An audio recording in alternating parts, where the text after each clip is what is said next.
دوستو آج ہم آپ کو عراق کے ایک ایسے مقدس شہر کی زیارت پر لے چلتے ہیں جو دنیا بھر کے مسلمانوں کے لیے خاص اہمیت رکھتا ہے۔ جی ہاں، ہم بات کر رہے ہیں کربلا کی، جہاں محرم کے مہینے میں کروڑوں زائرین آتے ہیں اور یہاں قدم رکھتے ہی آنکھوں سے بے ساختہ آنسو جاری ہو جاتے ہیں۔ دوستو کربلا شہر کی بنیاد واقعہ کربلا کے بعد پڑی۔ اس سے پہلے یہاں محض ایک ریگستان اور جنگل کا میدان تھا جسے بیٹل آف کربلا کہا جاتا ہے۔ سن 61 ہجری 680 عیسوی میں یہاں حضرت علی کے فرزند اور ہمارے پیارے نبی حضرت محمد مصطفیٰ صلی اللہ علیہ وآلہ وسلم کے نواسے حضرت امام حسین علیہ السلام کو شہید کیا گیا تھا۔ ان کی شہادت کے بعد یہیں ان کا روزہ مبارک تعمیر کیا گیا اور آہستہ آہستہ لوگوں نے اس کے ارد گرد آباد ہونا شروع کر دیا۔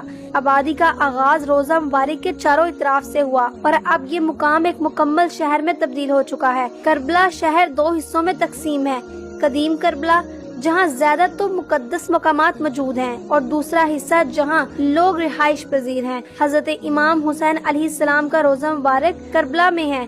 یہ کربلا کا سب سے اہم اور مقدس مقام ہے۔ یہاں امام حسین علیہ السلام کو شہید کیا گیا تھا اور یہی ان کا مزار ہے۔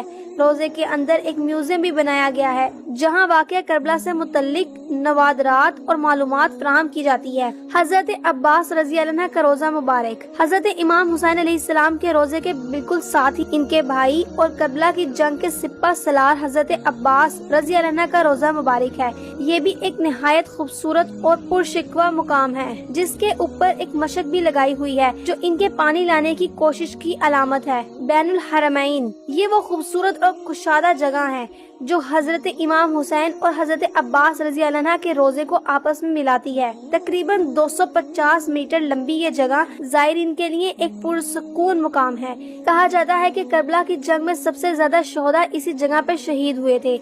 یہ وہ مقام ہے جہاں کربلا کی جنگ کے دوران حضرت امام حسین علیہ السلام نے یہاں پر اپنے خیمے لگائے تھے۔ یہ جگہ حضرت امام حسین علیہ السلام کے قبلہ گیٹ سے نکلنے کے بعد شارع جمہوریہ پر 10 منٹ کی مسافت پر واقع ہے۔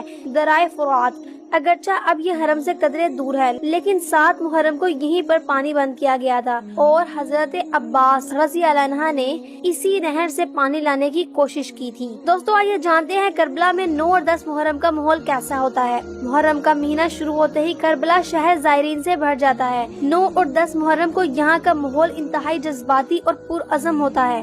عزاداری اور ماتم، کروڑوں زائرین بالخصوص شیعہ مسلمان اس دوران کربلا میں جمع ہوتے ہیں اور حضرت امام حسین علیہ السلام اور ان کے ساتھیوں کی شہادت پر عزاداری کرتے ہیں۔ ہر طرف یا حسین کی صدائیں بلند ہوتی ہیں۔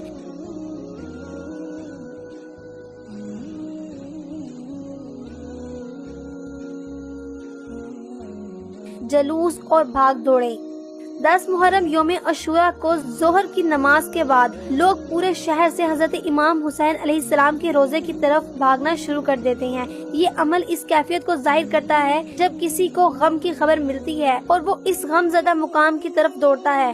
گرمی سے بچنے کے لیے ہر جگہ پانی پھینکا جاتا ہے اور پیاس بجھانے کے لیے ہر جگہ سبیلیں لگائی جاتی ہیں۔ اس موقع پر سیکیورٹی کے انتظامات انتہائی سخت ہوتے ہیں اور ہیلی کاپٹر سے بھی نگرانی کی جاتی ہے۔ دوستو اب اس کے بعد ہم سمجھتے ہیں کہ کربلا کے لوگوں کی زندگی اور شہر کے حقائق کیسے ہیں۔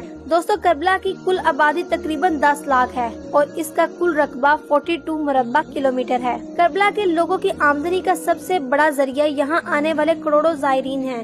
شہر کی GDP 12 بلین ڈالر ہے جس میں سے 70% آمدنی سیاحت کے شعبے سے حاصل ہوتی ہے۔ کربلا میں رہنے والے لوگ پورے عراق کے مقابلے میں سب سے زیادہ پڑھے لکھے ہیں۔ یہاں کا خواندگی کی شرح 85% کے قریب ہے۔ پورے عراق کی نسبت اس شہر میں سب سے زیادہ امن و امان ہے۔ کربلا میں 98% عرب شیعہ مسلم آباد ہیں جبکہ باقی 2% میں سنی مسلم مسیحی اور کچھ یزیدی بھی شامل ہیں۔ کربلا بغداد اور دوسرے شہروں سے زیادہ ترقی یافتہ ہے حالانکہ یہاں بلند و بالا عمارتیں نہ ہونے کے برابر ہیں۔ روزہ مبارک کے چاروں اطراف قدیم بازار موجود ہے جہاں چھوٹی چھوٹی دکانیں، اسٹریٹ فوڈ اور ریسٹورنٹس ہیں۔ یہ تمام بازار روزے کی طرف ہی جاتے ہیں۔ کربلا میں آپ کو روایتی عراقی کھانوں کا مزہ لینے کا موقع ملے گا جیسے لذیذ عراقی چائے، حمص، اچار، عراقی آئس کریم بھی بہت مزیدار ہوتی ہے۔ کربلا کے لوگ بہت مہمان نواز ہیں اور دنیا بھر سے آنے والے زائرین کی بہت زیادہ عزت کرتے ہیں اور اچھے طریقے سے ان کے ساتھ پیش آتے ہیں۔ دوستو اب آئیے جانتے ہیں اربعین کے متعلق۔